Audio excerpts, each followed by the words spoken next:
continuando aqui a nossa aula de esquemas de amostragem de solo, agora nós vamos falar sobre o esquema de amostragem em célula, que é um esquema de amostragem onde nós subdividimos a área que nós vamos trabalhar, o talhão, em polígonos maiores, do que aqueles que nós utilizamos lá na amostragem em grid.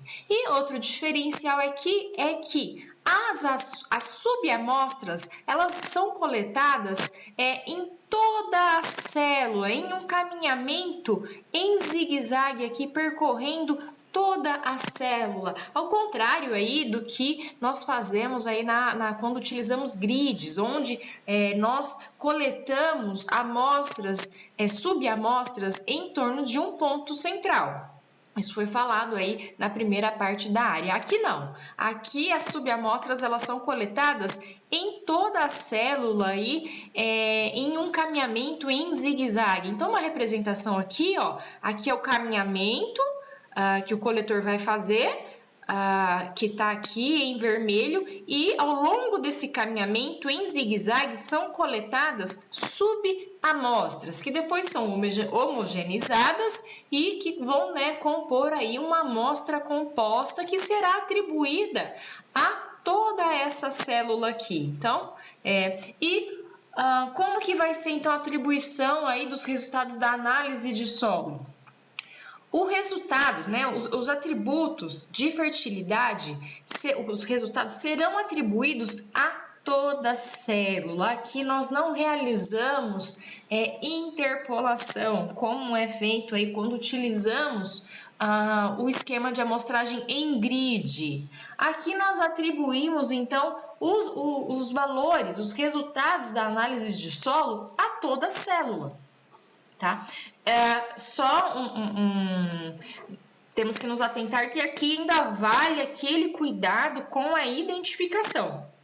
Então, aqui essa amostra composta que vai ser coletada nessa célula, ela tem que ter a mesma identificação depois que os resultados da análise de solo, porque tem que fazer a correspondência dos resultados, da identificação das amostras, dos resultados da análise de solo, com a identificação aqui da coleta em campo.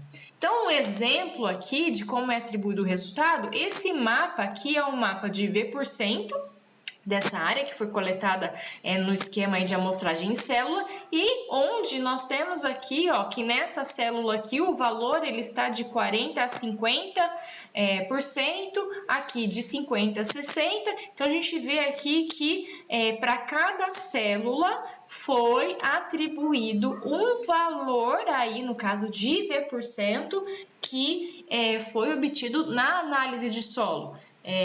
Reforçando aqui, não foi necessário realizar uma interpolação. E como que é feita a coleta de amostras de solo, então, nesse esquema amostral?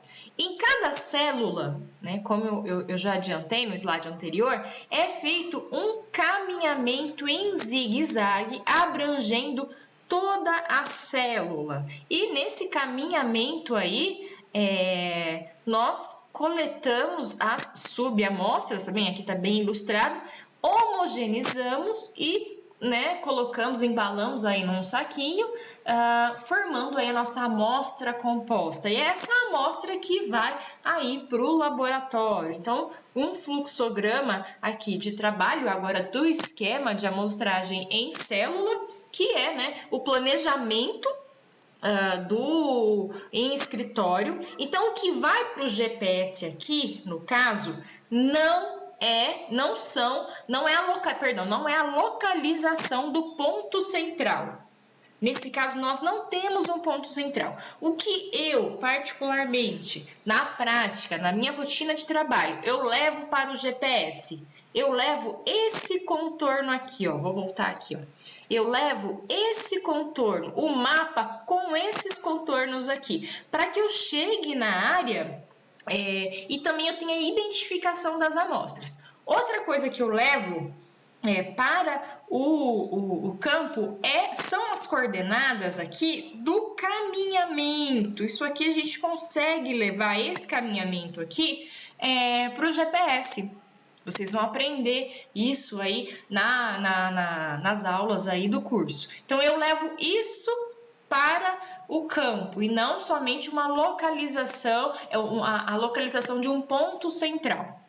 Tem pessoas que conseguem somente no GPS, né, observar aqui o limite desses polígonos, né, das células, consegue aí andar em zigue-zague, mas é uma opção. Eu prefiro, né, eu gosto de levar sempre aí uma orientação de caminhamento, que não precisa ser aí seguida à risca, uma vez que a gente está trabalhando de uma maneira que a gente colete aí em toda as células as subamostras. Voltando aqui no fluxograma, então nós fazemos o planejamento aí no escritório, vamos para o campo e fazemos as coletas em um caminhamento de zigue-zague, as subamostras, a coleta das subamostras, fazemos a homogeneização, embalamos, né, com a devida identificação, levamos essas amostras para o laboratório e aqui, né, vai ser gerado o nosso banco de dados. Vocês estão vendo aqui que a identificação é por célula, no caso aqui foi feita a análise em 2 profundidades e aqui os resultados, aqui os atributos de fertilidade do solo. Nesse caso, vocês estão vendo aqui que esse banco de dados aqui, ele não tem coordenadas, simplesmente porque eu não vou fazer uma interpolação dos resultados, então eu vou somente atribuir esses valores depois no mapa de células. Quando utilizar aí o esquema amostral de grid ou o esquema amostral de célula.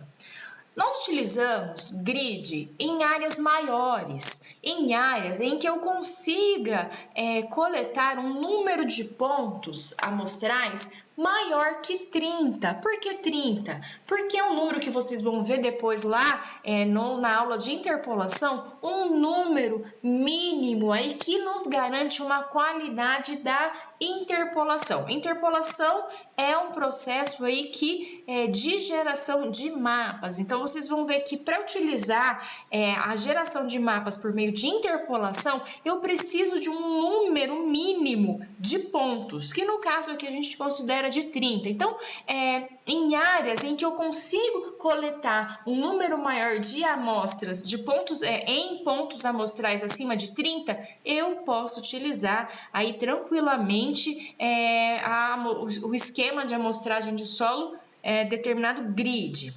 E também, né, quando eu quero utilizar, como eu já adiantei aqui, quando eu quero gerar mapas utilizando interpoladores, principalmente os interpoladores geoestatísticos aí que a gente tem na literatura. E quando utilizamos, então, o esquema amostral aí de célula? Em áreas pequenas, justamente porque eu não consigo coletar um número mínimo ideal aí para se realizar as interpolações. Quando, mesmo trabalhando em uma área maior, uma área que eu subdividindo ela em 3, em 4 hectares, eu ainda consiga trabalhar com um número adequado de amostras. Porém, o proprietário, por algum motivo, não aceita o valor, ele acha muito caro e esse número, então, acaba inviabilizando aí o projeto. Então, nós podemos propor esse esquema amostral, que vocês vão ver que aí nesse caso, vocês vão diminuir o número de amostras do projeto e vai acabar viabilizando o projeto e a coleta aí dessas amostras. E também, né, quando acontece aí a falta de habilidade ou a falta de se ter um software aí para realizar as interpolações, né, que são aí são utilizadas quando a gente faz a amostragem em grid aí para se gerar mapas. Então essas são as duas condições aí, esses são os dois tipos de esquema de amostragem de solo que eu apresento para vocês. agora, e aí tanto como elas são utilizadas, como elas são caracterizadas e os critérios de uso de cada um. Eu finalizo aqui essa aula e aguardo vocês aí na próxima aula.